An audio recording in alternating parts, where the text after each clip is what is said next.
Hey, Kent, you're looking kind of snazzy there. Thanks. Yeah, who else? Mary, you can unmute Mary and you can turn your video on if you wish. I know she has some questions about the website today, or comments, however you want to phrase it. I like Kent's hat, by the way. Yeah, I know, me too. He's Thank you. an Outback guy. David, I'm going to keep my mouth shut and keep my computer Well, you're more than welcome muted. to complain, Mary. It's fine. We need people to like pipe up. I heard you on the air a couple weeks ago, voicing your concerns. Yeah, voicing your concerns. You know, the website has been a labor of love from Ed and Norm and Michael. They have done so much to get the website going. I can't tell you enough how awesome those guys have been in devotion of time and effort. And if you just, I hope this meeting will answer all your questions and open your eyes to some of the features of the website that's coming. It's so much more rich in its ability. As you may know, the old website was teetering on the brink of disaster. It was hanging on by like the last nail of the last hand on the curtain, and it was ready to fall. And if that happened, we would be in deep trouble because the website would just go away and there'd be no recovering. The old SQL database or whatever it was not able to be upgraded, and it was an old version that had been modified, and it was no longer being supported. So we were scrambling there for the last year to get the thing going. And my hat's off to Ed. Thank you, Ed.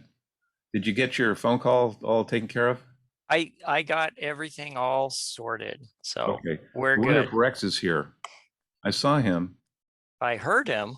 Yeah. Hey, Rex. Hello. So we'll let Cecil give us the good news that you're out of a job for a couple months, which probably is a good thing. Well, I hope it works out well. Yeah, it will. So we have a lot to discuss today. And you'll probably have all noticed that when you try to buy tickets, or purchase tickets, you couldn't. And so I think Cecil will give a little update on that. We're in the process of revamping a lot of things, and that's one of the things that has to be revamped.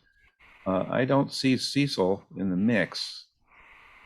Maybe he'll show up. I'll just let you know. And I don't see Norm. Is Norm here? It's not quite 10 o'clock yet, so. Well, give him a couple minutes. It's like anything else. One is none, two is one.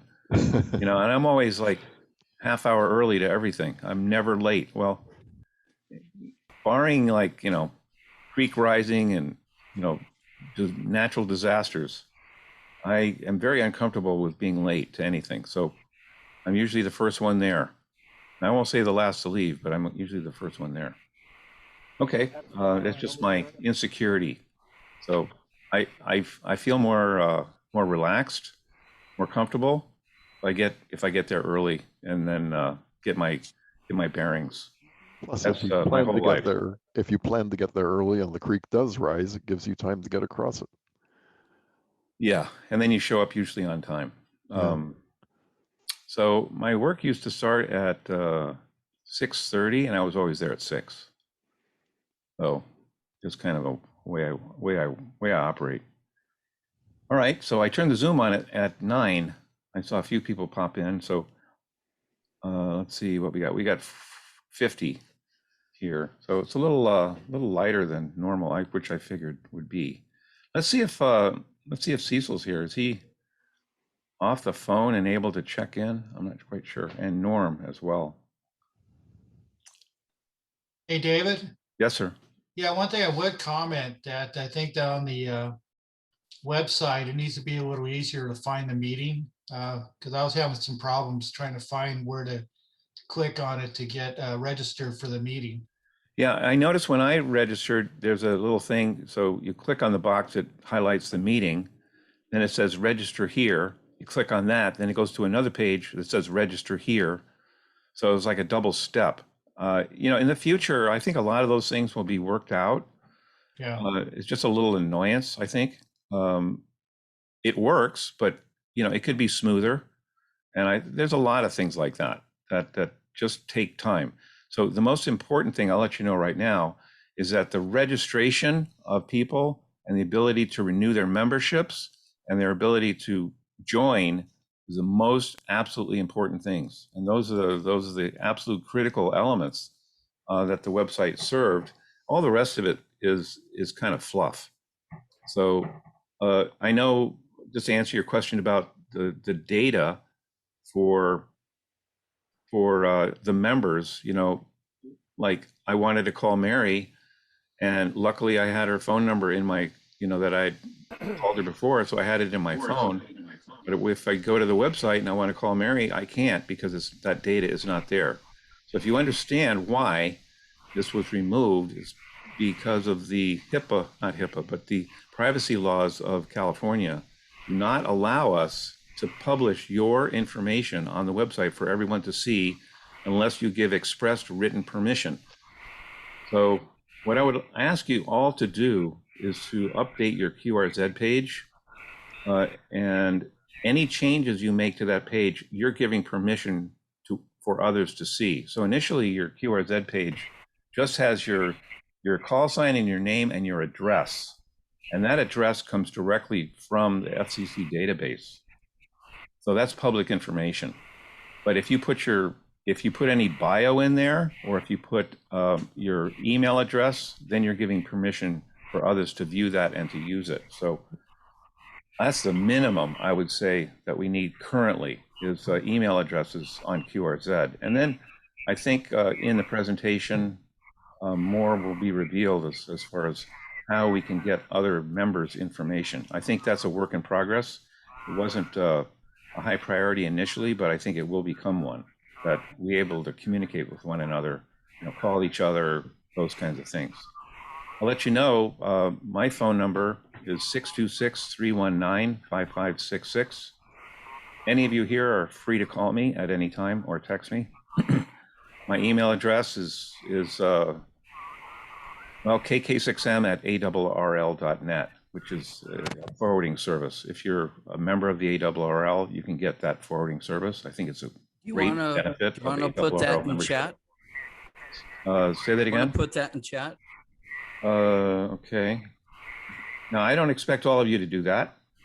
You don't have to, but I'm saying because I have a lot of duties, you're more than welcome to call me. So you have everyone, okay. David, there seems to be a lot of noise either on your. It's not on me. computer. So when everybody unmutes, we get all the ambient noise from everybody's room. So somebody is unmuted and they have a lot of noise coming in. So one of the reasons if we have a big presentation, I mute everyone is because I don't want that noise coming in. So what the easy thing to do is just to mute yourself, and then when you want to talk, just hold a space bar down. It's your little push to talk, or hit M. If you hit M, then you're unmuted. And then let's see if I hit M. No, I guess M does not mute, but it only unmutes. So yeah, the noise went away, didn't it, Carolyn? Yes. Yeah, so you're still you're not muted. So if you're going to talk, you're happy to unmute. I'm happy to hear you. And Paul is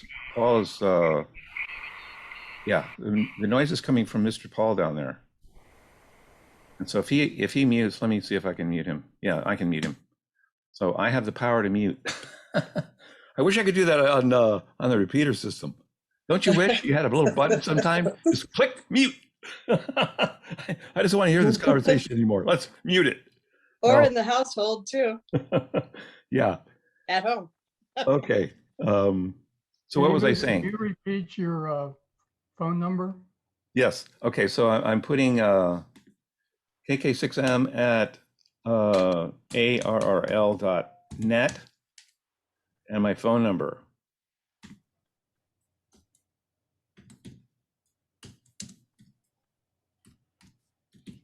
If you have any complaints, call Ed. if you have any praise and money, call Call me. David. Yeah. Good stuff, David. Bad stuff, Ed. Well, They want to you know, review Ed that is the other first one that gets all the trouble tickets. So if anything, and Brian Frobisher, so he's been doing a yeoman's job of answering all those tickets. I mean, there's been hundreds. I would say 30 to 50 a day that come in with issues, and it's been a deluge of things coming in. Ed, do you want to talk about that a little bit, and then I'll shut up? Yeah, so we've got, as part of our new website, we have a new help desk system. And just like so many things on the website, we're learning about it too. It's a new platform. There's some neat things. There's some things that are maybe not so neat. So it's kind of a learning process, a growing process. So yeah, your input, we want it. So you can submit help tickets through the system, and we can respond to those, and also make whatever changes. Like we've had a lot of can't log into the website, so that's how we've helped some folks get in. So we do look at them between like Brian, myself, Norm, David. I think you've taken care of some. Our goal is to get them all answered and sorted so that the new website is actually a useful resource for the PAPA system. And Mary, we especially thank Bill for setting us down this road so long ago, that we're kind of cutting edge because of what he started for us. So we're definitely indebted to Bill's vision in that respect. So anyways, yeah, we got a help desk system that's incorporated as part of the website. We have an FAQ section there, and also a knowledge base section. So kind of those frequently asked questions we'll be putting there. So that'll be a resource for folks, and also the knowledge base places where we can go on the website to find some of our common answers and learn some of the common stuff. As the web team learns more about this platform and what we can do with it, we'll let you know about some of the neat features. And I think Norm and Cecil are here now, David. So I guess, I don't know, I'll hand it back to you, David. How about that?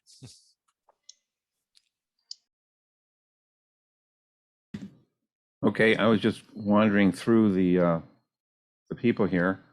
So I made Michael co-host, and let's see, where's Norm? There's Norm. Okay, I'll make Norm co-host as well, so that they can share their screen and do whatever they need to do. I didn't see Cecil. Is Cecil here? Okay, I guess not. So let me just take a moment. He's muted. He's on the participants list. You can unmute yourself in the Yeah, security. I did. I'm right next to you. Oh, Good morning, great. everybody.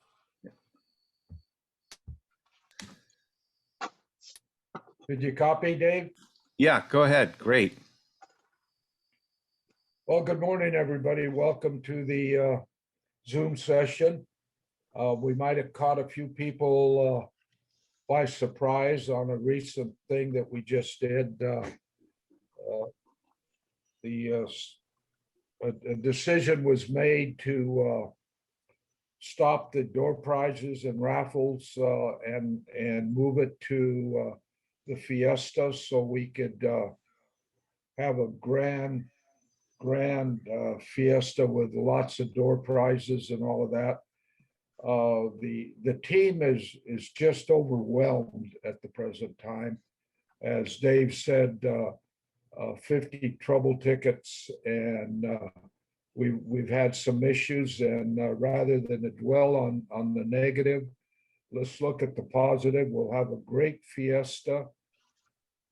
We'll have all of the supporters participating, and it'll be much more fun, and we'll relieve all of the workers that are behind the scenes trying to make the system go in the right direction.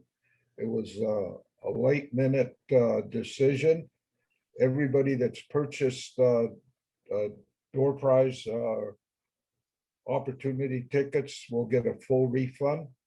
It'll take a little bit of time to do that, but we will do that for both the picnic and the Zoom session today.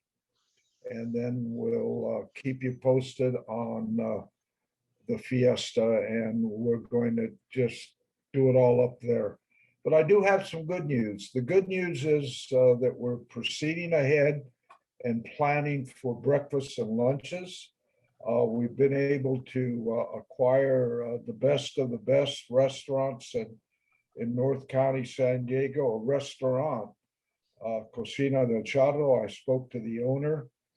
I'm going to be sending the details for that to Ed. I got pictures of the restaurant, and it's a great banquet room, much, much better than Felipe's.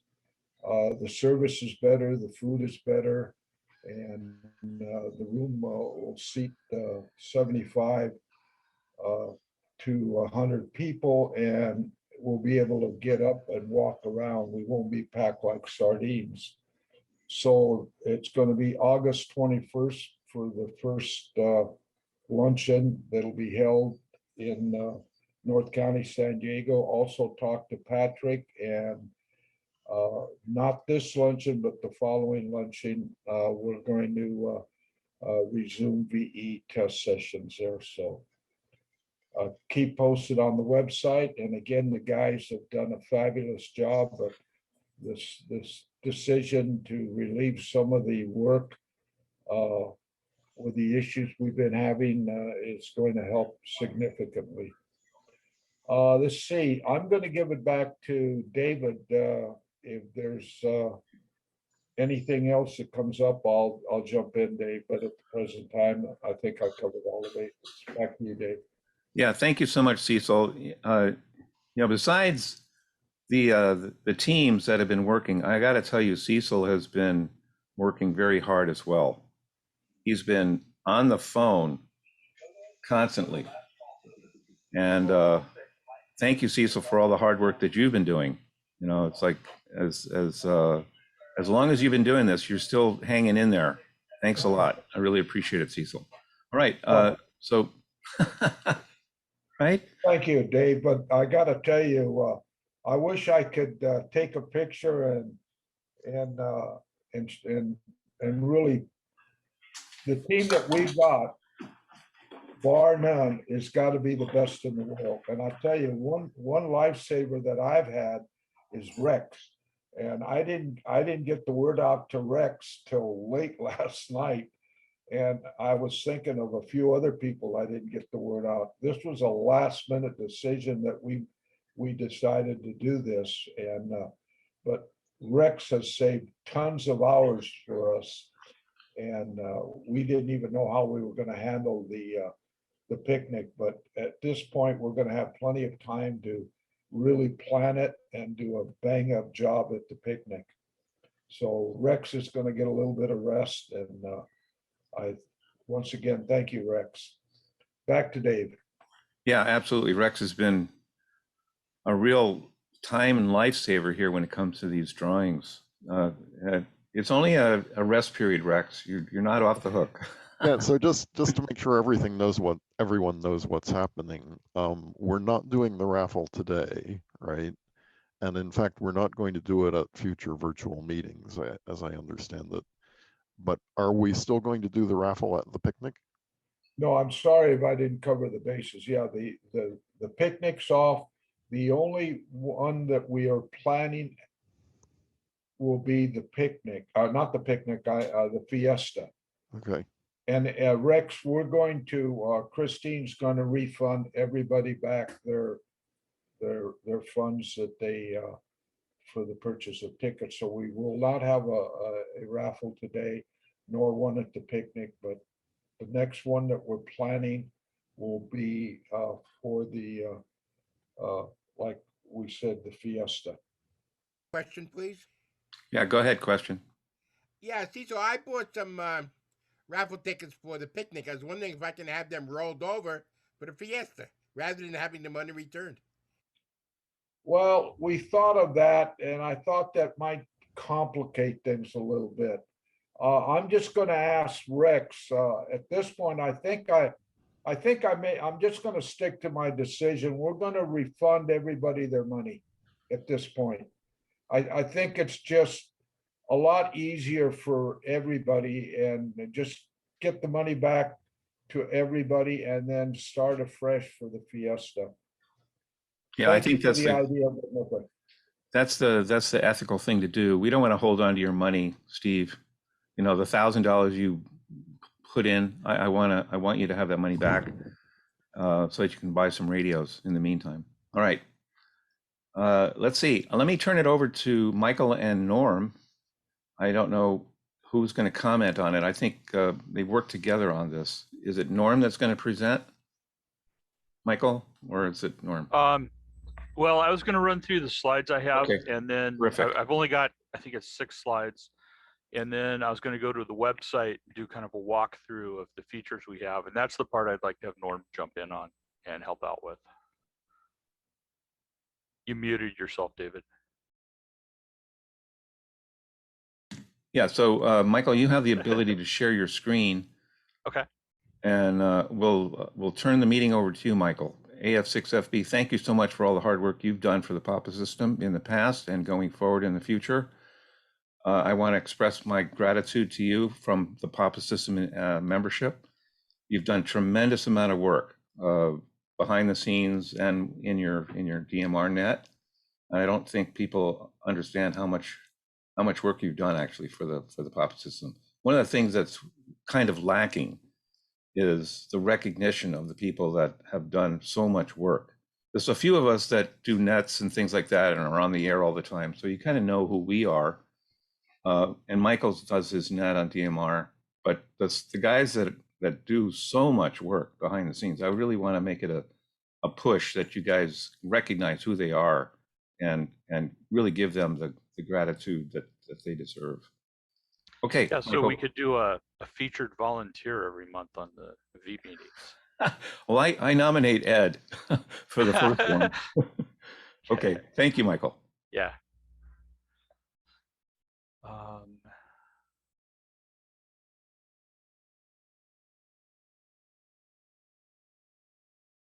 Okay, so oh, that's just settings. Okay. So share screen. I want to share this one. All right, so can you see my screen? Yeah, it's perfect. All right, awesome.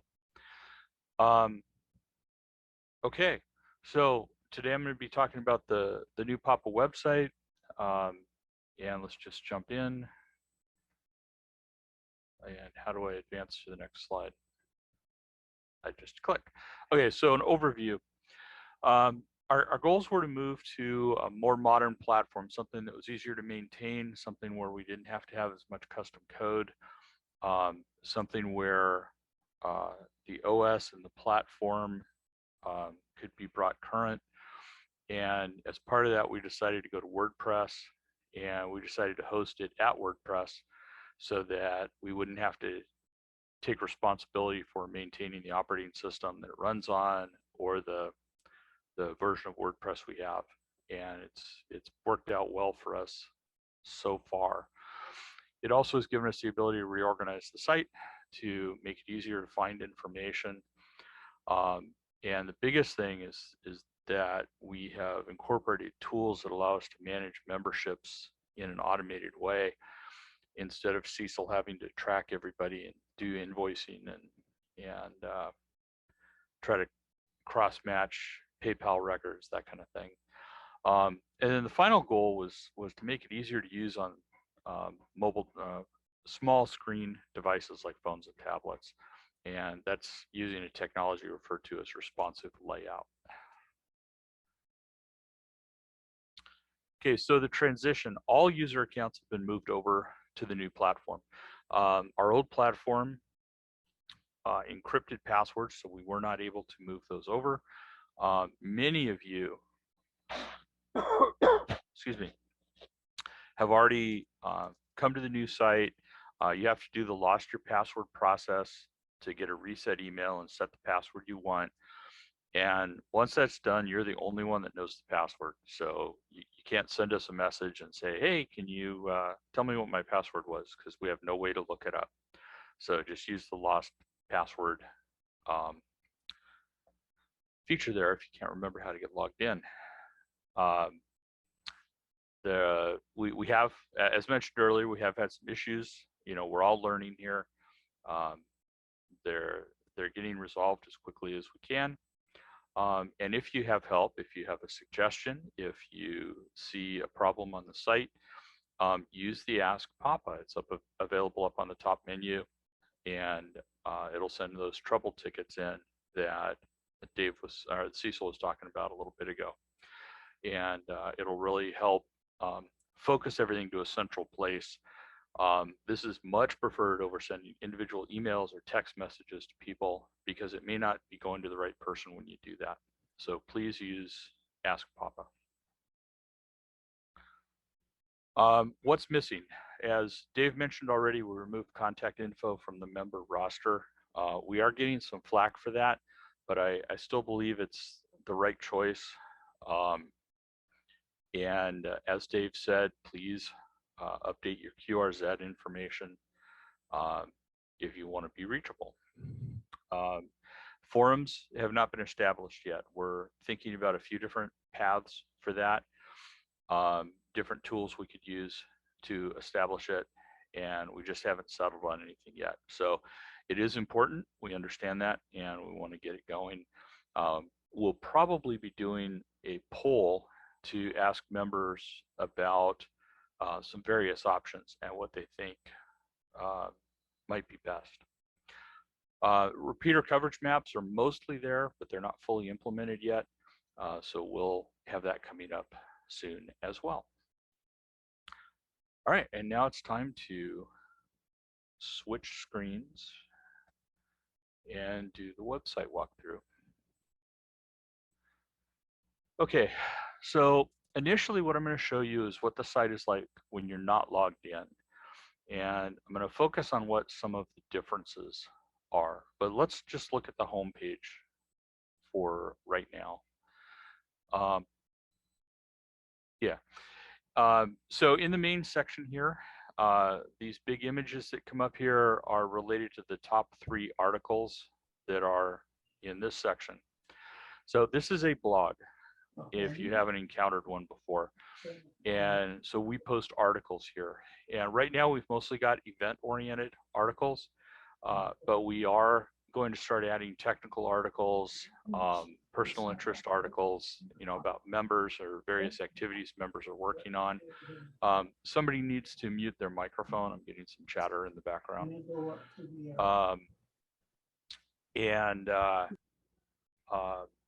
Other interesting type articles. And if you want to write an article that is you think would be of general interest to the club, you're fine to do that. Send a trouble ticket in and you know, attach a text file or a Word document or whatever that has your article content and maybe an image or two, and we will look at putting that up on the website as well. Down the right hand side, we have some info here. So tonight on your radio, this is mostly for the nets. Categories, I mentioned earlier that each of these posts has covers different types of things. Like you see here, this one has got an update tag on it. This one is an event. I think if we go down further, we'll find some that are others. But if you want to look at just like tech team blogs, you could click on tech team here, and it will give you a page that has just the tech team blog articles. So it gives you a way to filter down what you're looking at. So it's a tool you can use. Next is, oops, let me find it. Next is the news feed from ARRL. This is just articles they've posted, and we're giving you quick links to it. If you want to do a donation to Papa, you can go here. Here we have links to our different social media sites so that you can follow us there as well. The tags, each article has certain tags on it. So if like anything that talks about Anytone radios, you click on this, it'll give you the list of articles that are about Anytone radios. And as we continue posting, we will continue to put things in here. When we talk about specific repeaters, we'll put the repeater in there or the Hilltop, and give you an additional way to slice the list of content that's on the site. And for those of you that are familiar with RSS feeds, we have RSS feeds down here. So like I use Feedly to follow a number of blogs. And if you use something like that to follow blogs, you can get the RSS link here and be notified when there are new posts on the site. That's about it there. Now, I'm personally a little bit undecided about this, but you can see we have two menu areas. There's one down here and one up across the top. And I'll kind of explain that in a second. So across the top, obviously home brings you back to the home page. Repeaters lets you go in and get a list of repeaters. Now you could go in here and open this up, but if you're not a member, remember I'm not logged in right now, you can't see it. So guests and members are able to see this information. So if you're having trouble finding it, it's important that you log in and try it again. Reference, this is just some of our links for guides and whatnot, and other interesting information. We've got a bunch of about information here to help you get to info that you need. This is a link to our YouTube channel. Our calendar is actually kind of a neat thing. It actually, oh, I went to the Nets page. Click on the top here, and we actually get a calendar. Eventually. Oh, this is for members only, so I'll come back to this. Ask Papa's to send in a support ticket, and then the store is for t-shirts and patches and that kind of stuff, which apparently we haven't implemented yet. So let me log in now. Anyway, this second menu is more for members.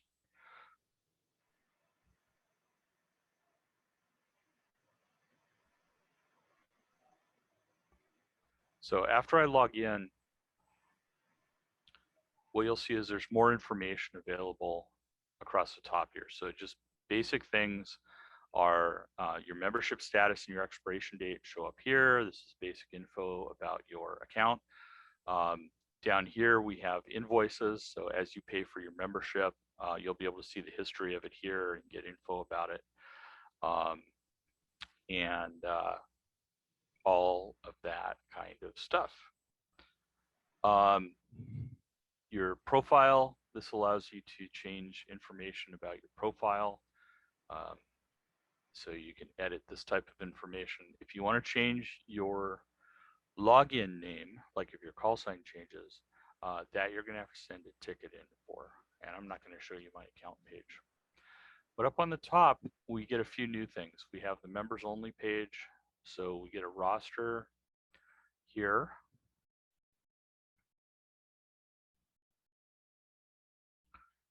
And this gives you a list that's sorted by first name. And up here in this corner, you can do a search. And just be aware that it does search all of the fields in the profile. So if you search for a name or a call sign, you could get multiple hits on it because somebody may have posted that they learned about the Papa system from AF6FB. So you might get multiple hits on that. So try to be kind of unique in what you're searching for and check your results, and you should be in pretty good shape. What's next here? Meetings talks about the different meetings that we have. Member benefits talks about what you get as a member. Yeah, it looks like we could flesh that out some more. Code plugs get you to the code plugs files, and they're organized by mode. Guides and knowledge bases, this gets you to a lot of the documents we've produced over the years, the getting started guides, user guides, various documents. So there's some really good stuff here that we think you will appreciate. The regional PL plan, and this is something that was added just recently. We get people that ask about becoming a net controller. So we created a document here that talks about what we expect out of net controllers and what it takes to get started. So you guys can read this. If you're interested in becoming a net controller, you do have to be a PAPA member. We'd like people that have been on the system for a while so they know about the different repeaters and coverage areas from personal experience. And some knowledge and experience in the area of the net you're interested in, and things like that. So if you're interested in being a net controller, please check this out. And if you're interested, please let us know. So the repeater lists, we're using the same feed for repeaters as we did on the old site. This is actually a Google Sheet that's being embedded in here, and it makes it really easy for us to maintain the list of repeaters that way. So it still has the same look and feel to it, and it will continue to work well for you. Reference is all the same. That's all the same. YouTube calendar, I can show you the calendar now. So we have a full calendar up here now. You can click on an item here and it'll tell you more about it, so that you can get in and have some fun there. You can see the current day is highlighted in a different color, and all that. You see how busy our Monday nights are? There's like tons of stuff going on. Oh no, those are Sundays. That's about it. Site admin is something that will only show up for WordPress admins on the site. And I think that's about it for the walkthrough. Norm, is there anything you wanted to add in here? That was a very comprehensive walk through the website. Thank you, Michael. I'm ready to answer questions. There's a lot of work on the back end that most people don't need to know about, and but it supports all the things you're seeing. What Michael has done is, I mean, it's that's a lot of work. The acquisition of Paid Membership Pro, which is a feature of this website, was a major step to consolidate management of members, and it's just gonna make it a lot easier to deal with what we've had. We had on the old website a lot of work to do behind the scenes to keep up with call sign changes and members paying and renewing and invoices going out. And I mean, all that's now consolidated. Plus, there are a lot of features for members that we were able to activate to add value to the membership. And that's all from Michael finding PM Pro and a lot of work getting things configured. Anyway, I'm happy to answer questions. I think most of the questions Ed is going to have to answer, but I'll stand by with Ed and Michael, and we can take questions. The easiest way to do that would be to put your question in chat so that we can look at them. That way, lots of people can put questions in at once. Could we ask to stop the video, Michael? Stop the share screen, and then Yes. we can see everyone. Great. The chat is disabled. Ah, all That's right. not good. So who's the host? Host can enable chat, I think. If It's chat's It's enabled again. okay, good. Chat is working. That's a good one. I like that. I have a All right, question. so no questions, huh? No, I have one. Oh, okay. There's no queuing. Might as well do it this way. This is Barry, K6 Zulu Golf Whiskey. I noticed when I wasn't logged in, the calendar is not activated. And being logged in, all I saw was the next net that was coming up today and tomorrow. I did not see the full calendar. Yeah, it's WordPress is a little bit weird. You can make the top level item on the menu clickable as well as the things that show up below it. So to get to the calendar, you actually just click on calendar. You don't wait for the drop down. Does that make sense? I mean, it's weird, but does it make sense? No, it worked. Okay. But if you're not a member, it seems like the calendar should still be available to anybody.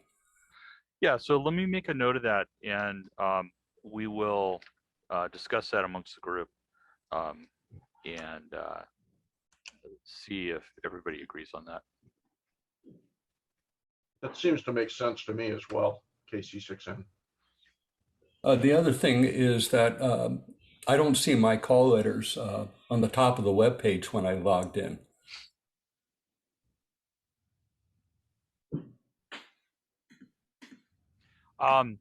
The little bar in the video that was above the menu bar, that's something that WordPress places there when you're an admin, and that's where my name and call letters were showing up. So it's not something you would see.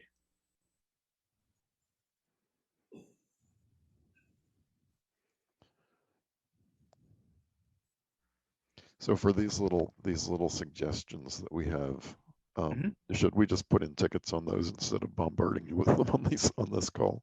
That is totally up to you. Okay. On the calendar, I wonder if you can't put a separate sub entry under there for the full calendar, just so it's obvious that you have to go. Yeah, to I was thinking the same thing. That'd be an easy way for us to fix it.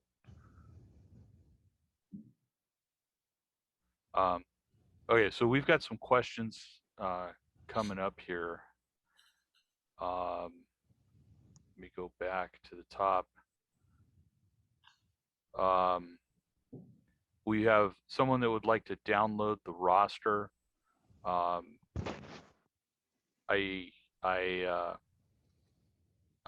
We'll have to talk about that one.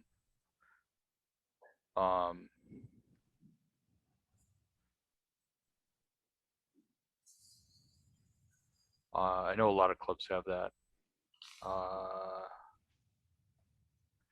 Yeah, we've got a comment about there's a feeling of overuse of animated icons and snippets. So we can chat about that. We have somebody that has 3 things they want to talk about that'll take too long to ask. There's a request for a public page where members can see what repeaters are in their area. I think that's not a bad idea. So we'll have to figure out that.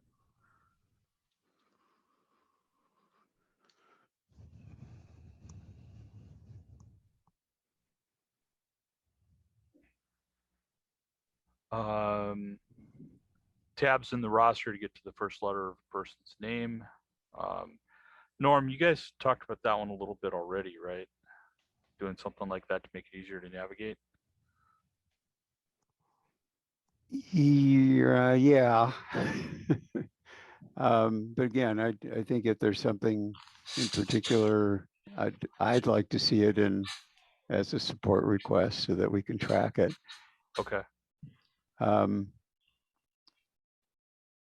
mean, we will get all of the chat saved at Okay. the end of this Zoom, and we can go through and look at it.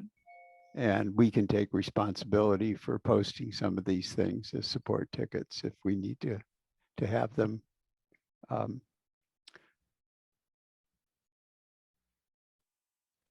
I'm looking through them too. Yeah. The chat things here.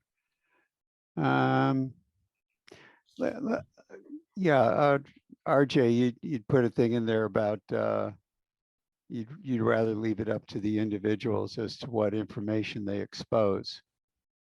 The problem that I have with doing that is that it's not clear who it is that made the information available. And we're making it available through our website. By the way, this is related to people sharing music through Napster.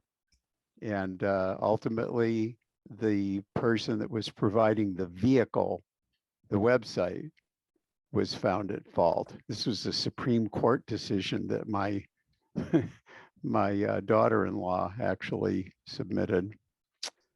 The point is that we're doing it.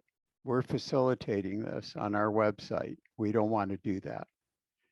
If it's going to be personal information shared, the model we want to pursue is you send something to them and you don't get to know their email, but you get to send them something that says, I want you to share information with me, and then it's up to that person. And that's the only model that I'm willing to support. I am not willing to expose anybody's information, even if they agree to expose it on our website, because it ends up looking like it's coming from us.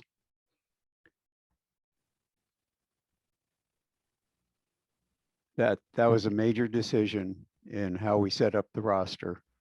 And initially it was all there for everybody to see. And on the old website, there was just way too much information.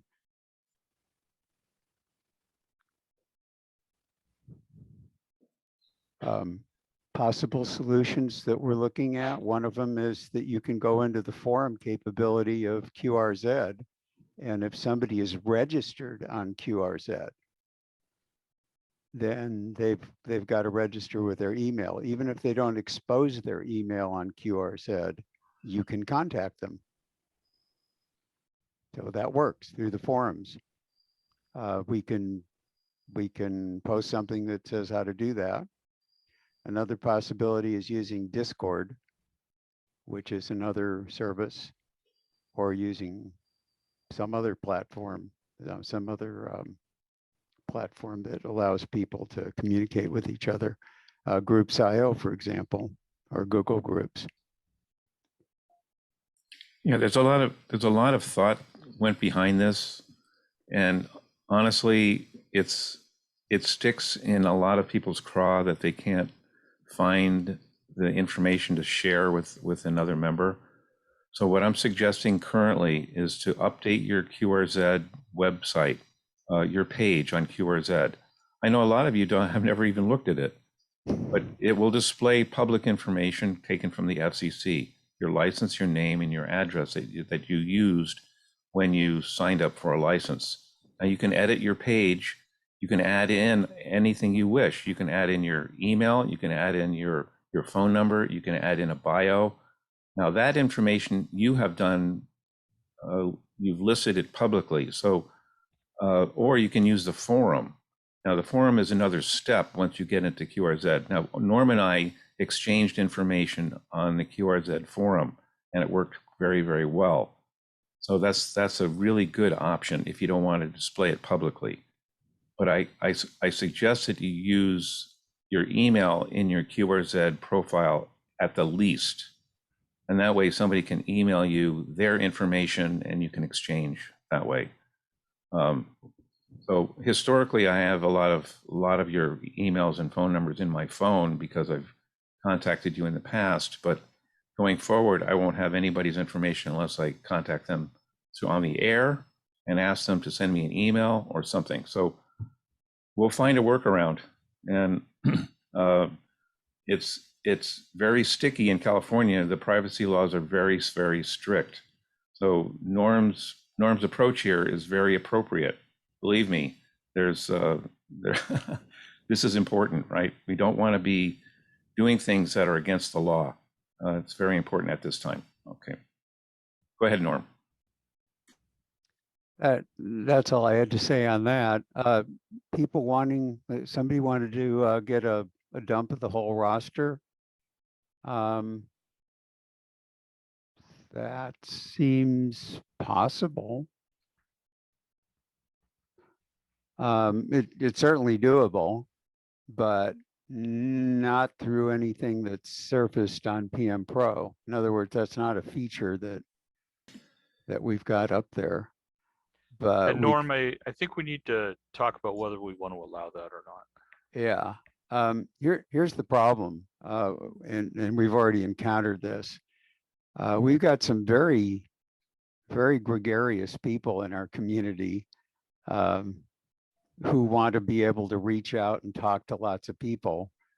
And this is a mailing list for them. This is an opportunity. You know, some of you know Marty Wall, some of you know Clara. She's very involved in NTS, and she loves to harvest information to send stuff to new hams. And I've gotten calls from very indignant new hams about why did I give out their personal information? And I didn't. But what she and some others do is they use these white pages that you can subscribe to, where it harvests information from the internet. And if you've got the guy's name and address, you can get their phone number and email address. I didn't give it out, but by making available the list of new hams, and the FCC does that. I mean, they got it in ULS. Here's all your new licenses.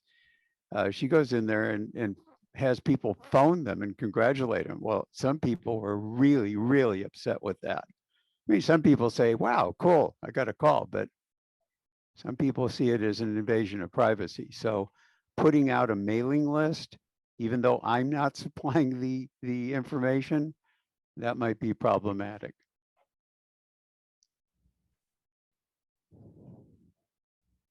All right, what else do we have here? Well, there have been, I think, 3 different requests for the lat lawns for each of our repeaters. Yeah, that's something we're going to have to discuss with the steering committee. I mean, people know generally where they are. Maybe if we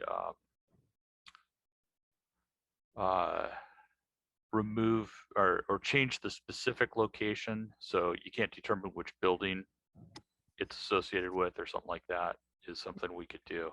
Yeah. But it's going to require some internal conversation.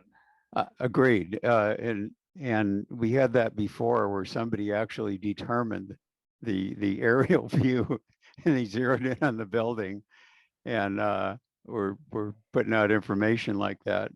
We don't particularly want people to know what building. I'm not even sure we want people to know what repeater site we're at. Coverage maps, fine, but there's lots of reasons for generalizing or you know making it not clear exactly where we are. There's security issues. Not everybody's friendly. Yes. I don't know how many people have been, you know, around LA, Southern California, since the beginning of repeater operations, since that exploded. But people do really nasty things to other people's repeater systems if they know where they are and they have access to a hilltop. I don't want to go into specifics because I don't want to give anybody ideas. So we've also had a couple of people asking about like a phone app or a page specifically designed around mobile use, where it could use the device's location to kind of center them on a map of repeaters so they could better determine which repeaters might cover where they are. And I think that's an interesting idea. And I've been kind of beating something around in my head about a way we can incorporate the coverage maps in a more dynamic way on the map. And we might be able to actually do that. So that's something we can play with going forward.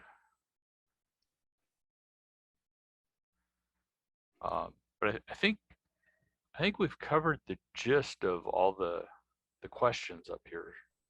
Now, Norm, is there anything else you see in the list, or Ed? Anything else you want to jump in with?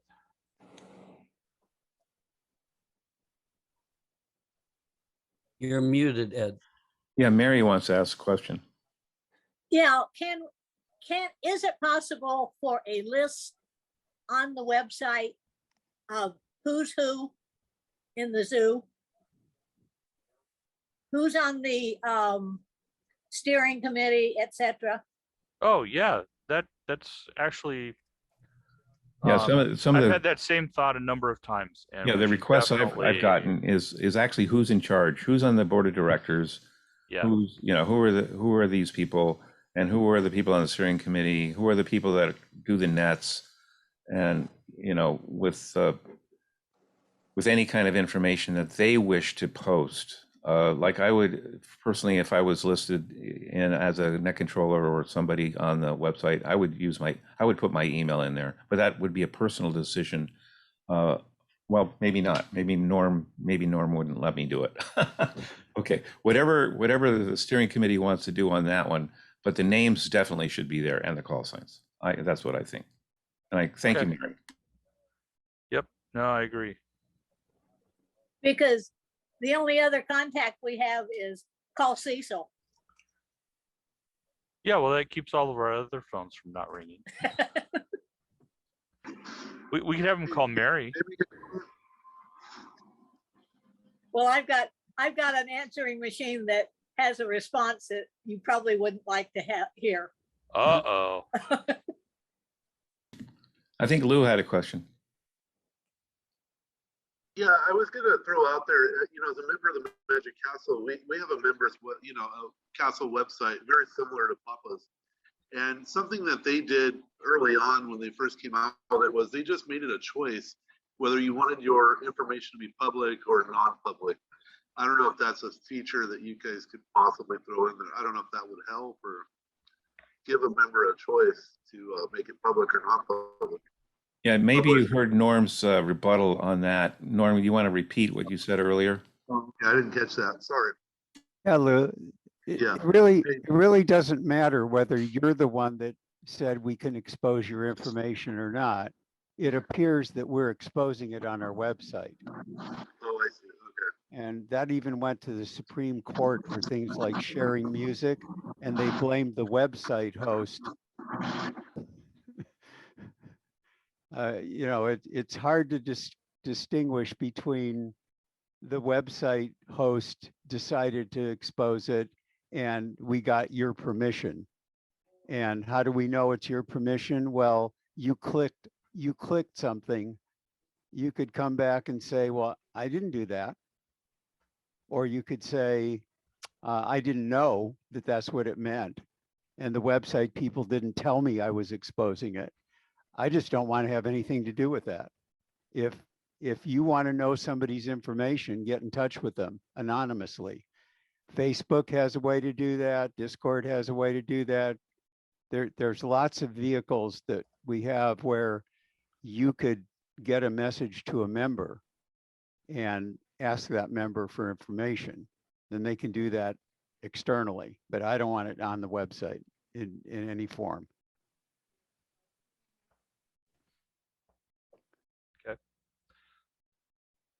Ed, did you have anything you wanted to add in here? Oh, I just wanted to comment. We do, in fact, have a MailChimp integration. MailChimp is how we send out our emails for meeting notices, repeater updates, all that. So when you register on our new site, it automatically populates the MailChimp database. So that old manual process is now automated, freeing up time to do other things for people like David. So that's yet another kind of back office benefit of the new website. Back to you, Michael. I had a comment on that.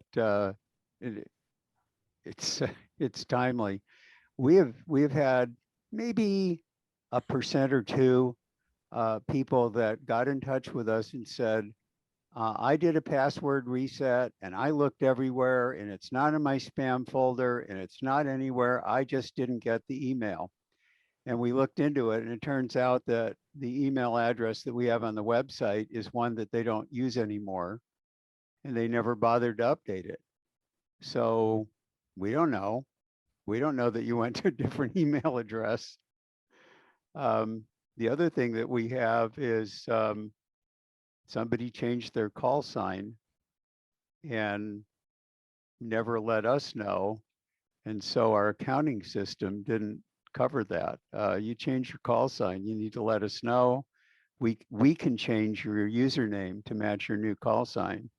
But we had a heck of a time with people that changed their call sign, asked us to change it on the website, but Cecil never found out about it because we didn't tell him, because we didn't coordinate that.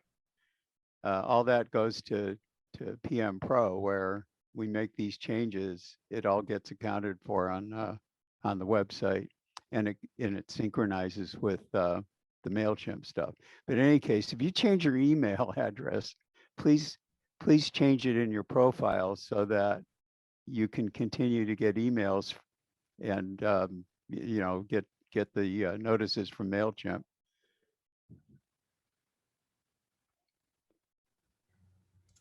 I had Hey a guys, question. I got a question. Who's that?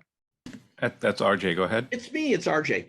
I had a whole bunch of distractions here, and when I was typing in the questions, I had to turn the volume down, so I don't know if they were answered. About the 3 things, we got to the first one with the tabs in the roster, to be able to tab over to the first initial of the name. You guys talked about that. The second one that I voiced is about information, and I know you guys talked about it, but I didn't hear the answer. And I would like to leave that up to the individual as to whether they would want it on the website or not. If they don't want their phone number, or if they don't want their email or their address or anything else, just leave the field blank, and that leave it up to the individual. Instead of having the admin scrub it, just leave it up to the individual as to whether they want it. I mean, they can edit their profile page and delete whatever they do not want people to see. And then the third thing was that Michael, you explained that the repeater database was in an Excel sheet. And so I'm thinking that maybe for the non-subscribers or the non-members, when they click on repeaters, they see a scrubbed version of that where you just delete the columns that has the frequency and the PL. So an individual could see where the repeaters are at and what towns they're in to see if that it would be able to service them or the closest repeater. Right. So RJ, yeah. What I'm actually looking at is probably a grid that down the left has all the repeater locations, and then across the top has the different modes. And then we would put a star or something in each of the places so you can see what modes are available on each hilltop. Yeah, and where that hilltop is located, so they have an idea whether it's in San Diego or the Valley or right. So what I'm working on in the Google My Maps app is this is a printout from the new brochure. Let me get the light right. So it's a Google map that just has pins for all the different locations. Yeah, that's good too. Sure. So we would probably put that on the kind of the base repeater page, and along with that grid I was talking about. Yeah, no, that's good. I get the idea of not wanting to let non-members know the frequencies and the PLs. I got that. But, you know, it'll pique their interest when they see how many repeaters and where they're at, and they'll go, oh, Right. this is a good deal. Right. So feedback on my suggestion for information yeah, Norm kind of talked about that. Norm, I'm just going to restate that there's concern if we have it up there that if it gets misused, it still could be an issue. It's something I think we need to talk about with steering committee and the board to decide how much liability we want to put ourselves at by publishing it. So RJ, let's say that somebody says, okay, share all my information. Here's my phone number, my address, my birthday, my credit card number, I mean, whatever. And then somebody comes back and says, I didn't give that permission. Why did you expose it on the website? And we say, well, you checked the box. And he says, no, I didn't. I don't want to get into that. I don't want to have anything to do with that. I don't want the Papa website to be the vehicle. If you want to do that somewhere else, you're welcome. You can do it on Facebook. You can do it on Discord. You can do it on Groups.io. You can do it on QRZ. I don't need the Papa website to be the vehicle. okay. Yeah, I just don't want to deal with it. As an admin, I don't want that. Right. Okay, I mean, I guess if somebody really wants the information, they'll still be able to get it again for as much as they want to give. And I know QRZ gets their information from the FCC database, so you can't change it. And if you register on QRZ, you do that with your email. And once you've done that, somebody can go to the forums and they can send you a message just knowing your call sign and that you're registered. Right. And they can ask you for your information. So there is a way to do it. It doesn't need to be our website. That's all. There's plenty other priorities that we have about adding features, and we got a whole backlog of things that we plan to add. For example, we plan to harvest the FRN at registration and look up everybody's FRN that's already here and add that so that when people change their call sign, the website updates their username exactly when their new call sign occurs. Okay. So essentially then the roster will just be a name and a call sign and maybe a link to QRZ or wherever, Facebook or wherever. Yeah, we could do that. Is that the goal? Yeah. Okay. Yeah. I have a question. That's fine. All right. Okay. Questions answered. Thanks. I have a quick question. Could you set it up so that if you click on the call sign, it takes you automatically to QRZ and fills in the call sign on their page, and then leave it alone from that point on? It would probably take some custom code to do that. Not that we can't do it, but there might be an easier way to do it that we can approach it with. Because they do allow us to create some custom columns in there. So we could probably form that up. So I think there was somebody else trying to ask a question also. Costa, you were Yes, I had a quick question about membership. My membership is about to expire and I wanted to renew. And I tried to do the credit card thing and it didn't allow me to, like, I filled in all the information, but it wouldn't allow me to do the credit card. So is it PayPal only? Which is fine, I can do it. That was my question. Well, the payment is processed through PayPal, and they should allow you to pay with a credit card directly, which would still be a PayPal transaction to us. So it's PayPal only though, because I got the impression where I put in everything, and then when I put in all my information, it didn't give me a click box to do pay the auto membership. I only saw the PayPal button, so then I just stopped. I don't know. Norm, do you know anything about that? Pretty sure once you get to PayPal, you've got the option of paying by credit card. Okay, Yeah. so it's PayPal only. That's fine. I can do that. I was under the impression like you can do credit card regular without PayPal. No, it No. takes you to the PayPal site and then will ask you for a credit card. Same thing I did. It's like, okay, let me pull the card out because I didn't have a PayPal account. So yeah, it takes you to the PayPal site and it'll accept your credit card there. Awesome. Cool. All right, thank you. And then through that, I can do the auto renewal, so I don't have to do it anymore. Right. It sets it up as a subscription, so you don't have to Okay. worry about it again. Cecil doesn't have to worry about it. The bookkeeper doesn't have to worry about it. So we've got more time to do web content. Awesome. Thank you so much. You're welcome. All right, any other questions? Yeah, I got a question. Is it feasible to have something on the website where the computer knows internally what the locations of all the repeaters are in the general geographic area of coverage? Would it be possible to have a thing where you enter a location in the box? Let's say I'm going from here to Azusa. Would it be possible to put it in so I could put Azusa in there and then it would return for me the repeaters that would be most likely to cover that area? Technically, yes, I think that's very possible. But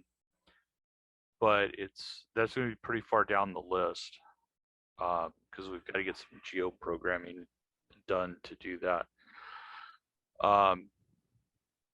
But yeah, it's something we could work towards.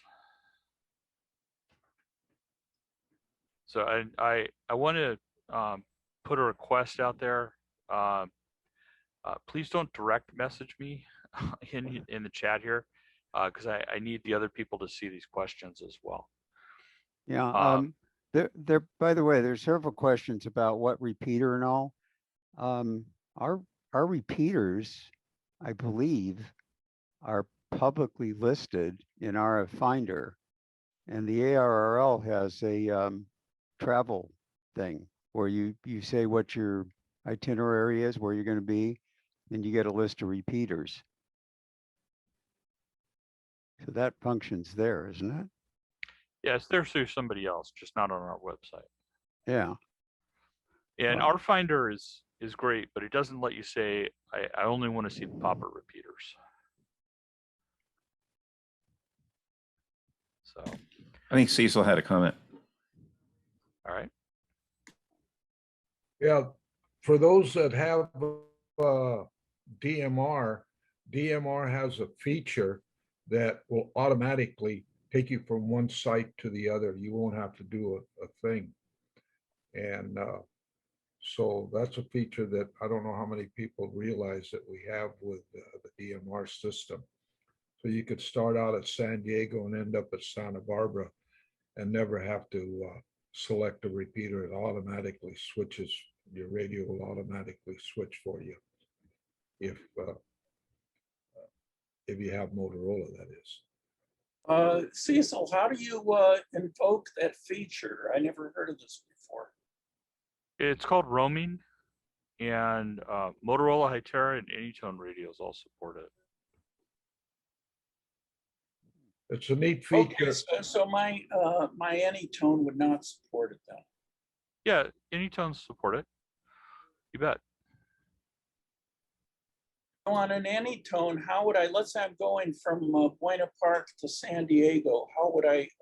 What would I enter in my Anytone to make it do that way? That way of operating. You have to. I don't know. Ed, does the Anytone code plug have a roam list already set up? It does. It does. Okay. So you just have to turn on roaming when you're on one of the DMR channels. And I don't know, do you have a button set up for that, or do they need to do it through the menus? I believe there's a button for that. I can look into that and get back to you, Michael. Okay. I also think you'd have to turn on the GPS. No, it does it based on RF from the repeaters.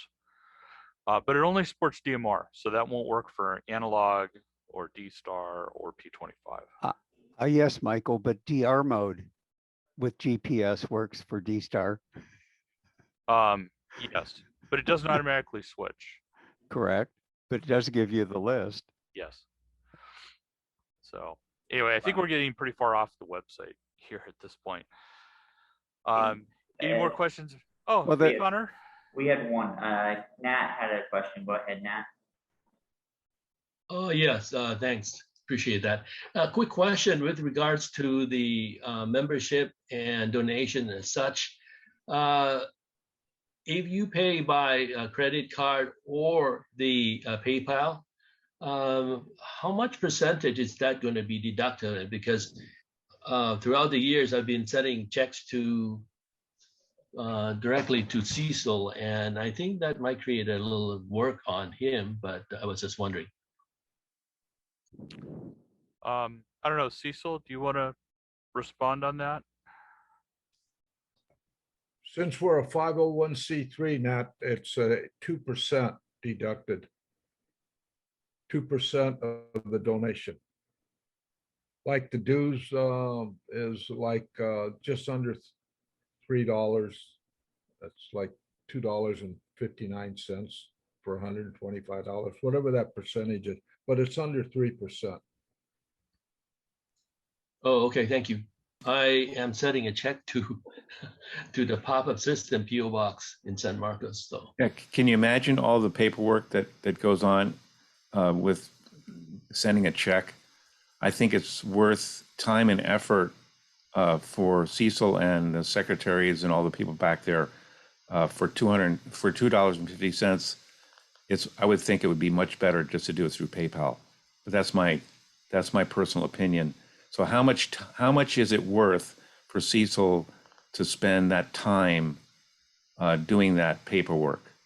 I think Not to mention the hassle of going to the bank. Yeah, and going to the bank and everything else. So I think all things considered, it's cheaper in the long run to use PayPal than it is to send him a check. So that's just my kind of a gestalt on the whole thing. So that I understand that historically we used to all send checks, but not anymore. It's just too time consuming, and that's valuable.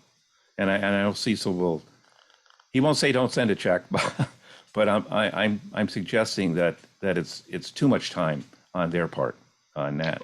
okay, appreciate that. Yeah, now I will go ahead and use the electronic system. I think we all do. Thanks very much for the explanation and your thoughts.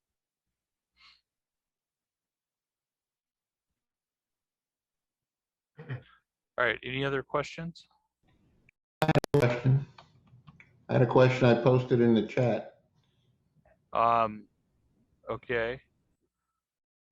Let me see if I can find it here. Maybe it's Well, just restate it, Harry. It's just about what's the policy of identifying people in photographs that might be posted to the site.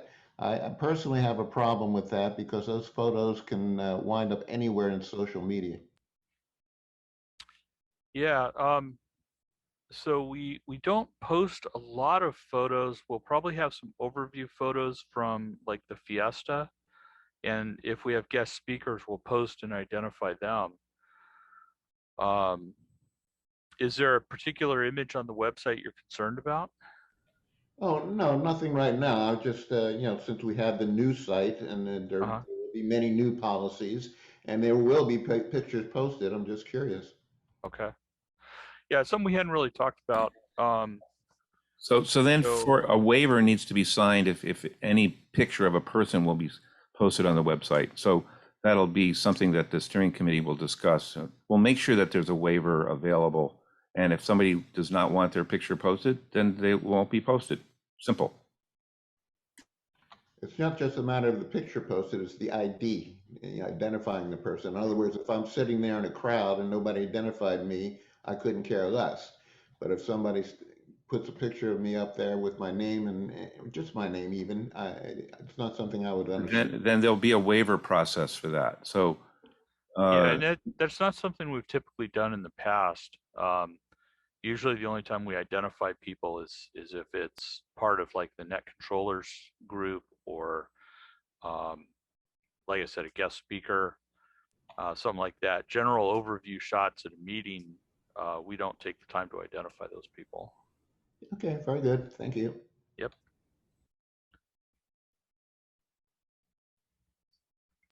Hey, can I have one thing, Michael, or Yeah, the go ahead. person in charge? Just a kind of a reminder, if your answer has not been, or your question has not been answered fully in detail, or you're having any trouble with anything, feel free to go to the website and go submit a trouble ticket.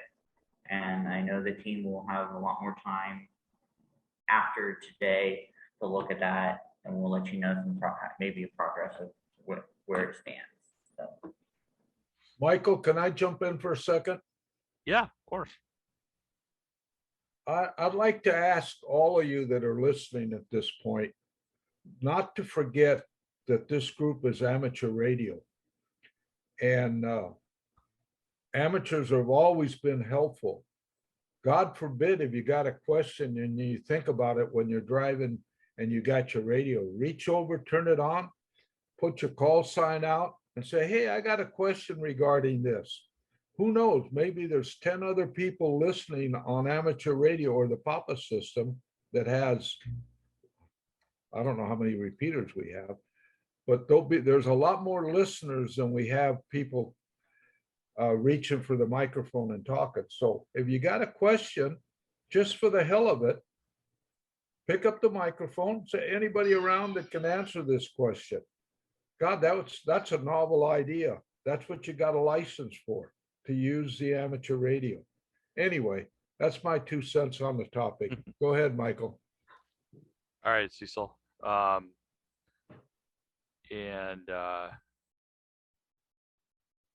just scanning for any more questions here. I have Derek here with his hand raised here. So Derek, go ahead. Yeah, I know I appreciate the concern about sharing information on Papa system. I'm a new member and I really love the system. I really appreciate it. There are other sites that have links to QRZ. Is that something that could be embedded on Papa system? So if people did want to look up a member, we could either link over or embed the search function into the website. So that way, you could footnote that this information is coming from QRZ, not Papa, so we're not held liable. Yeah, Derek, we touched on that a little bit ago, but I already wrote it on my paper to look into adding a link on the roster to jump over to QRZ. So we'll look into that. I think it's a good idea, and we'll see if we can make that happen. All right, thanks. And I'm also a member of the Magic Castle, so I just want to add a comment. Yeah. I believe that member search function was in place before the California CCPA privacy laws were in effect. Mm-hmm. So it's possible that the Magic Castle is not in compliance because I just checked the site.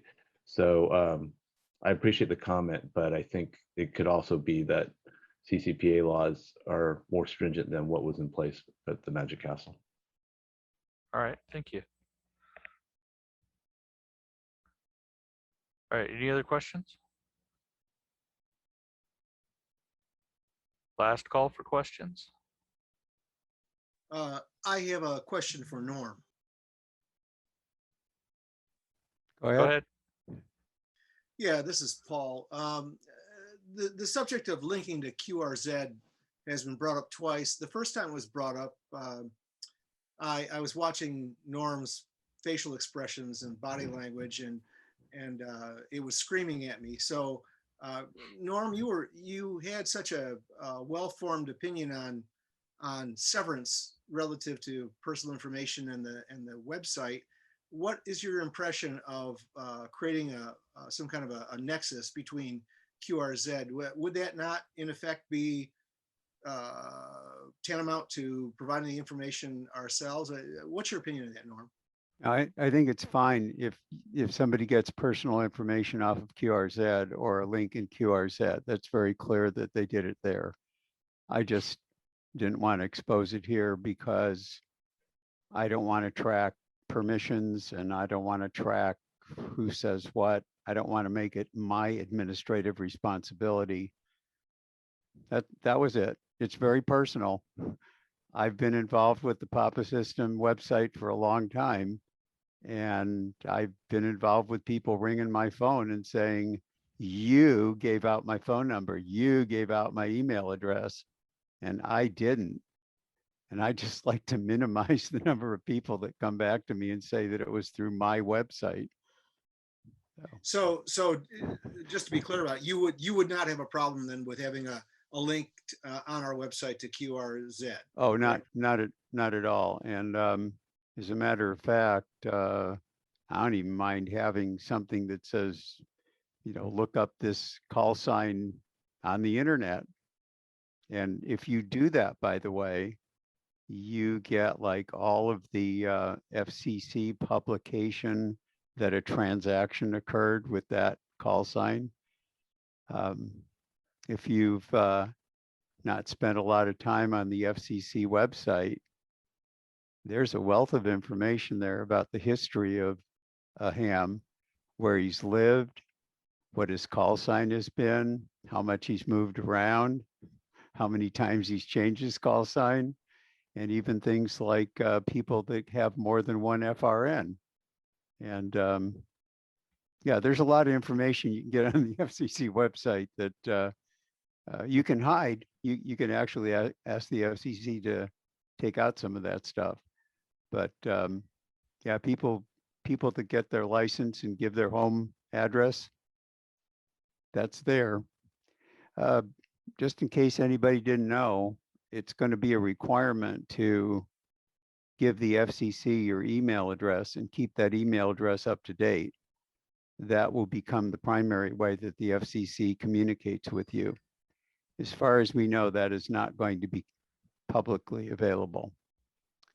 But in case anybody doesn't have their email address as part of it, all new hams have to provide that, and all update transactions have to have an email address. Well, let's see. No, they don't. They have to have it if it's changed.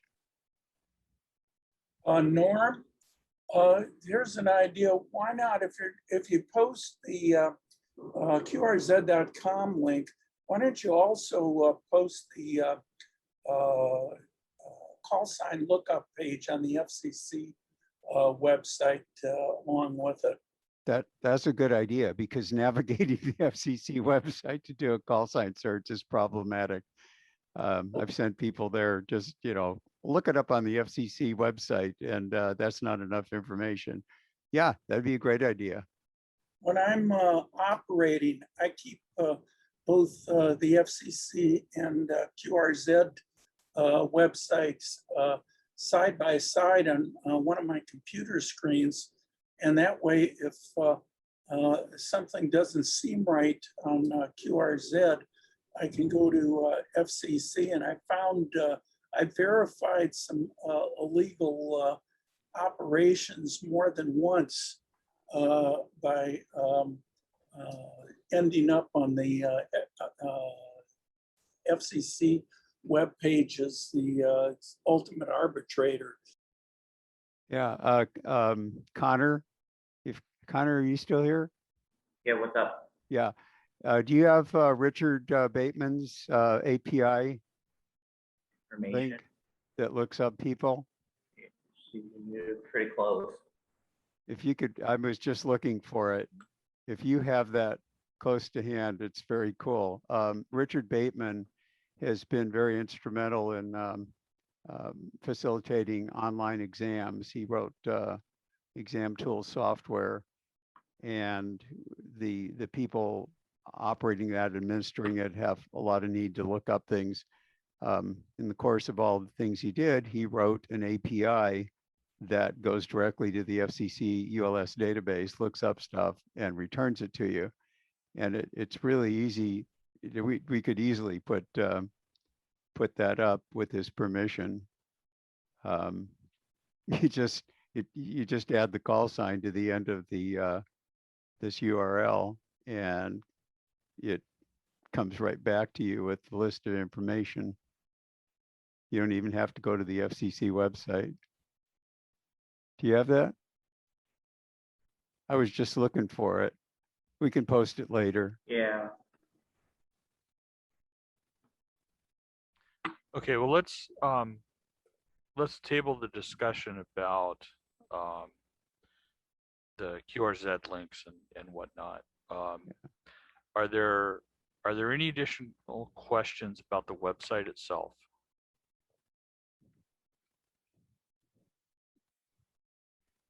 All right, last call. Well, I put it in chat. I'm not sure if you commented on it. Bernard K6YXH. If you're a prospective member, everything seems to be locked out now.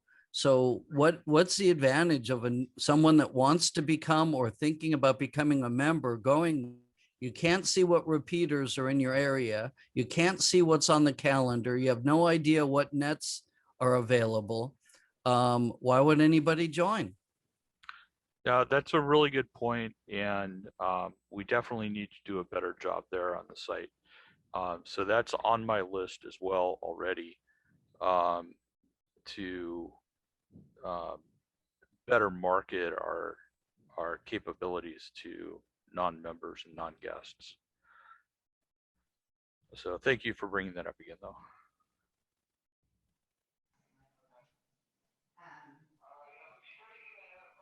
I have a comment. I have a question real quick. Let me start with Don, and then there was another person there. Well, I've entered it in the chat 3 times, and I don't know if you're not reading the chat or what. But I asked about the pop-up picnic that's coming up next month. If you're not logged in, you don't see anything on the homepage about the pop-up picnic. And of course, when you go to the calendar, you don't get the calendar to talk about the pop-up picnic. So if you're not a member, are we keeping that a secret? We don't want anybody to know that there's a pop-up picnic? I don't know, but that's a really good question. I mean, it should show up on the homepage as an article there.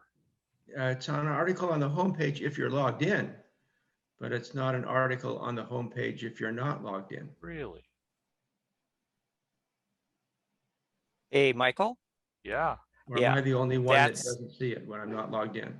That's just been changed, and that was kind of a policy decision earlier about what was available on that page. So the calendar is now publicly available. You may need to refresh your browser, but it's available now. Okay, and what about the post about the picnic? Because he's right. When I scan down the list here, logged out, I don't see it in there. So it must have been flagged as a secret. Yeah. Yeah, and that can be updated within seconds. So okay, and while you're there, can you pin that also so it stays up at the top of the list? I surely can. All right, thank you. You're welcome. All right, thanks, Don. And then there was somebody else that had a comment in there. Yeah, it's me, Joe, K6JUN. I was wondering if there's going to be a phone app available for, for the new website. It's something that I would like to see us do. It is not something that we have talked about as a active task right now. We just want to stay focused on the website, and then we'll figure out what we want to do with that. So, but the site should work quite well on your phone. And what happens is the menus get collapsed down. So you click on the, it's called the hamburger menu, that 3 lines, and then you'll see all the menu options that show up when you're on a phone, just because the screen is narrow. And, but yeah, so before we can take on doing that, we need to think about what the content is we want in an app and how we're going to create it that's cross-platform to work on both Android and iOS phones. And, it's a major undertaking. So, all right, Dave, I think at this point we should hand it back to you.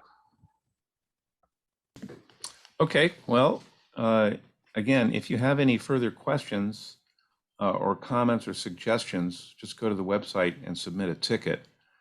I know after you guys think about it a little bit, I'm sure there'll be some ideas that you come up with. And the people that actually manage this stuff will have a chance to think about it and decide what's good, what's not good. You know, what's should be on the public website and what should be on the website when you're logged in, I think is a very, very important topic that we need to discuss. There's some things I don't want public. There's other things I want only the members and the registered people to see. So I think that's a kind of an important decision. It's not simple. I'll let you know that. As far as the personal information, that's a real issue going forward. I suggest, as been said already, that we use QRZ currently, and then who knows, maybe we'll come up with a better solution for that. But contact your friends, make sure that you exchange information, you know, and if you don't know somebody and you want to meet them, talk to them on the air and get a hold of them and exchange information offline. There's a lot of ways to do that. I can give my ARRL email address out. That's not a problem. That's a forwarding address. So I think that's a good way to exchange information, or go to QRZ and go to the forums. You know, that's a little bit of a step, but Norm and I did it and it worked great. So Norm and I, you know, exchange information on the QRZ forum. It's very easy to do. So you can post, I check into that website usually once a day or once a week at least. So you can always send me a message on the QRZ website and I'll pick it up and I'll reply to you. So I think that's a service we should become familiar with. Any comment on that, Norm? Yeah, just some of the other things we were talking about besides QRZ that would be easier to implement. Well, more customizable for us. We were looking at Discord. There was a question, what's Discord? Discord was initially a website set up for multiplayer gaming users to talk to each other during a game. And it has grown into a general purpose platform where there are free and paid for functions. And you can set up a very rich environment where members of a server, that's the language they use, members of a server can have channels, we can have roles, people with certain roles have privileges. There's a whole environment. It's separate from the website. It isn't integrated. So we would look at things like single sign-on or not. We would look at things like writing code so that when you register, you also get an invite to a Discord server, and you're slotted into a channel with limited privileges. And then administratively, we could boost those privileges, or we could do it with software that looks at what your membership level is and adjust your privileges on Discord. I mean, there's just a whole lot of work to do. And we actually do have a Papa Discord server, but we only have 4 people who are on that. And that's just the admin folks who are looking at it to see what the environment looks like. So before we step into that, we wanted to understand just how much work we're making for ourselves and get an idea how we want to use it. But that would be a capability that several of us are very familiar with. We're using it for a whole lot of other stuff. For the remote testing, for example, there's extensive use of Discord as a way of tying people together and doing group working, and essentially it replaces the need for a forum, and it does provide a way for people to talk to each other. You can just instantly have chat with somebody. You can turn that chat into a video call. You can have multiple people on it. It's a very rich environment. And initially, with a lot of features, it's free. So we might do that. We also have a Google Workspace that Google made available to us because we're a 501c3 at no cost. And there are a lot of features that we could implement for members within that Google Workspace environment. Groups.io is another thing we've been using for the remote testing. And again, it's a very rich environment. It allows communications. It's an opt-in thing, but it's separate from the website. So we're looking at a lot of different things. And once we decide to go with something, there's a lot of inertia, and picking something different would be difficult. So we're spending a lot of time looking at what our next steps are with that. But we pretty much agree that it's not the website we want to use for that. We don't want to activate plugins. There are plugins, by the way, that let you do that with the single sign-on to the website. I guess that's yet another direction we could go.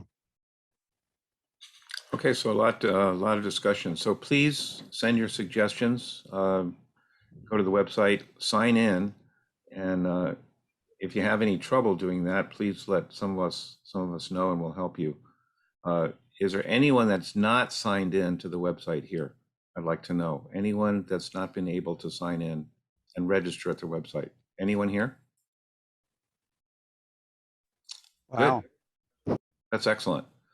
Okay, I will say 7-3 for now. Thank you all for showing up. I had a comment. Okay, Bernard.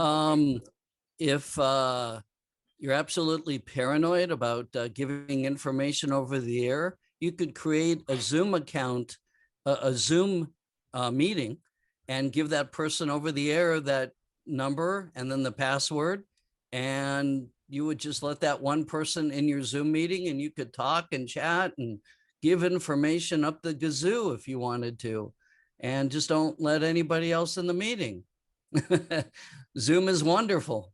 Yeah, there's a lot that we can do to exchange information. It's just we have to decide on a system basis for Papa the best way for the administration to do it.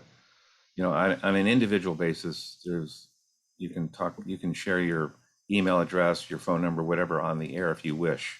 That's all doable as well. But that's up to the individual. Okay. 7-3 all. Thanks again. Yeah, I'll leave the meeting open, and you guys can chat among yourselves. We'll have a parking lot here, so I'm sure there's going to be a lot of chatting going on. I know RJ always has something to say. I'll stick around here a little bit and see if you guys want to talk. But I'll end the recording, and hopefully I'll get it downloaded and edited and up on the website by the end of the weekend. How about that? The first thing next week, it should be up there. Is that right, Ed? Yeah, that should be doable. Okay. Yeah, you and I can get that done. No worries. Yeah, I'll put that at the top of my list. How about that, David? Well, you got a lot of lists. Yeah, but yours will be the top until the boss comes in and tells me to do something else. So Yeah, Norm, go ahead. I wanted to share something. The rush to get this website up was due to an impending disaster with the old website. The old website depended on a particular environment to run, and that environment was in danger of going away. For anybody technical, it was the version of PHP that we had to run on. And we were running on the very oldest version that was supported by our web host. And historically, they move up one version now and then without any announcement and stop supporting the older one. We were on the older one.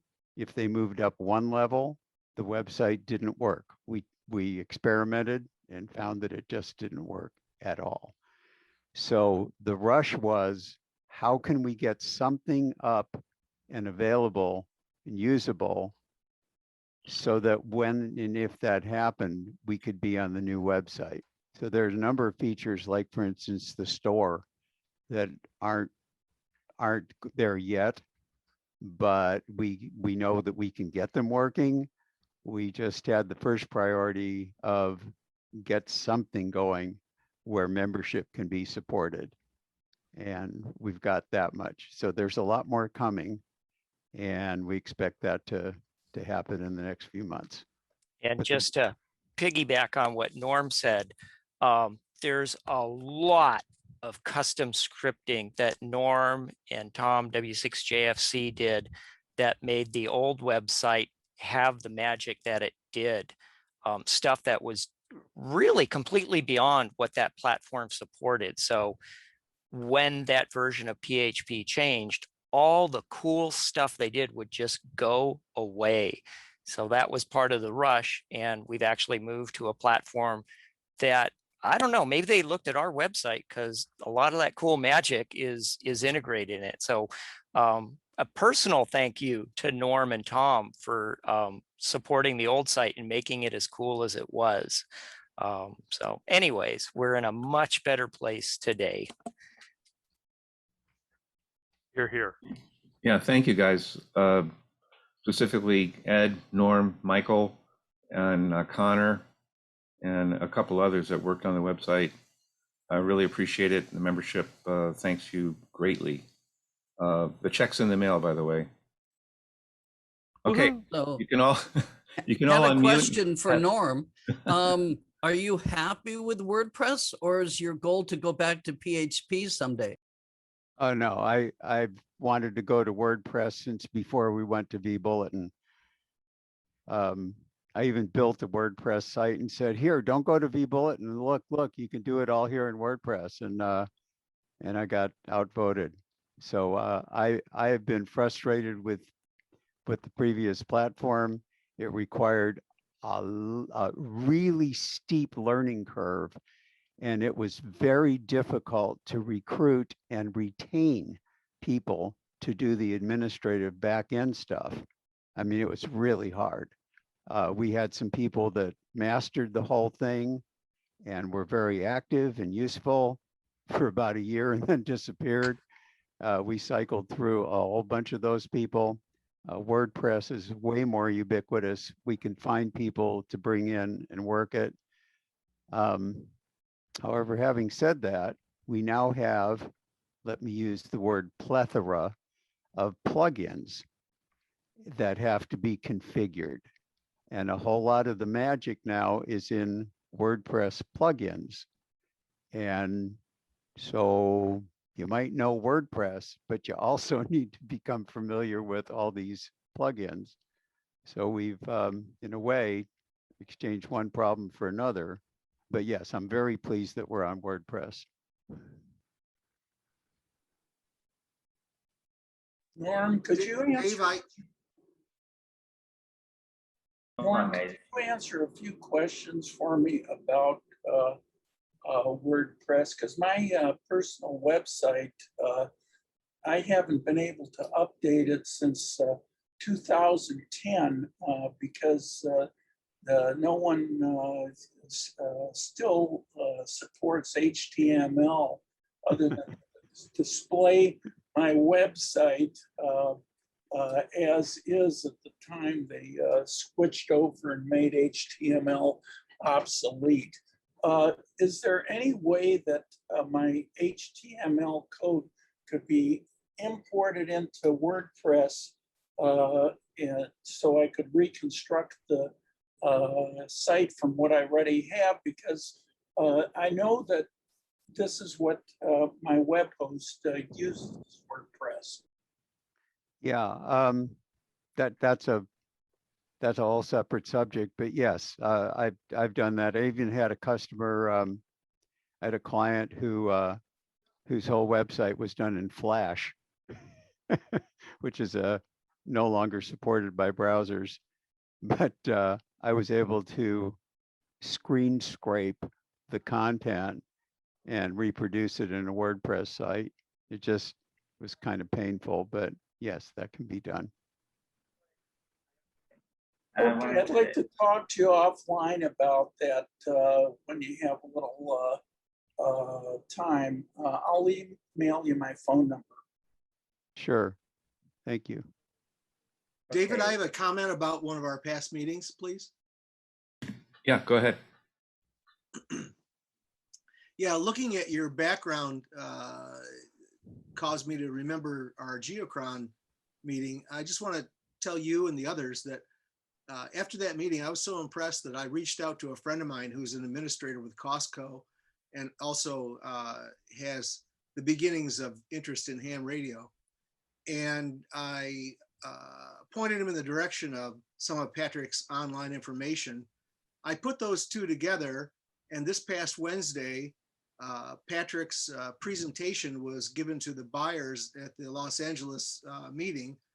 And with any luck, if the people in Washington approve, the Geocron will be available in Costco stores. It could mean thousands of these things being sold. So wow. That's a bit of fallout from our humble little Papa meeting here. Wow. That's great. Thank you so much. I like your guitar collection there too. Pretty nice.